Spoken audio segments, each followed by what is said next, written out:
उस समय जिन्होंने ये कहा बेटियां पढ़नी चाहिए, उन्होंने ये नहीं कहा कि हमारे धर्म ग्रंथों में गलत लिखा है।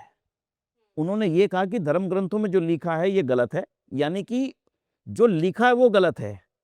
जो ईसाई कहते हैं पढ़ाना चाहिए ये ठीक है। ऋषिदान ने कहा कि हमारे ग्रंथ में लिखा ही नहीं कि नहीं पढ़ानी चाहिए, ये अंतर है। उन्होंने अपने ग्रंथों से सिद्ध किया कि वेद में बेटी को पढ़ाने का विधान है। सबसे बड़ा अंतर यहाँ पर आकर के आता है ऋषिदान की बातों का। अनेक महापुरुषों ने अंग्रेजी सरकारों द्वारा चलाए गए सुधारवादी कार्यों को आगे बढ़ाया। ऋषिदान ने अपने ग्रंथों को कहा कि देखो इसमें लिखा है। ये तो बाद में क्या है, हाँ, हमारे हमारे क्रिश्चियन मिशनरी जब हमारे देश में आई, उन्होंने निश्चित रूप से शिक्षा को बढ़ावा देने की कोशिश की, इसमें कोई दो राय नहीं है। लेकिन उनका कहना यह था कि हिंदू धर्म में कमियां हैं, ईसाई धर्म बढ़िया है, देखो हम बेटियों को पढ़ाना चाहते हैं।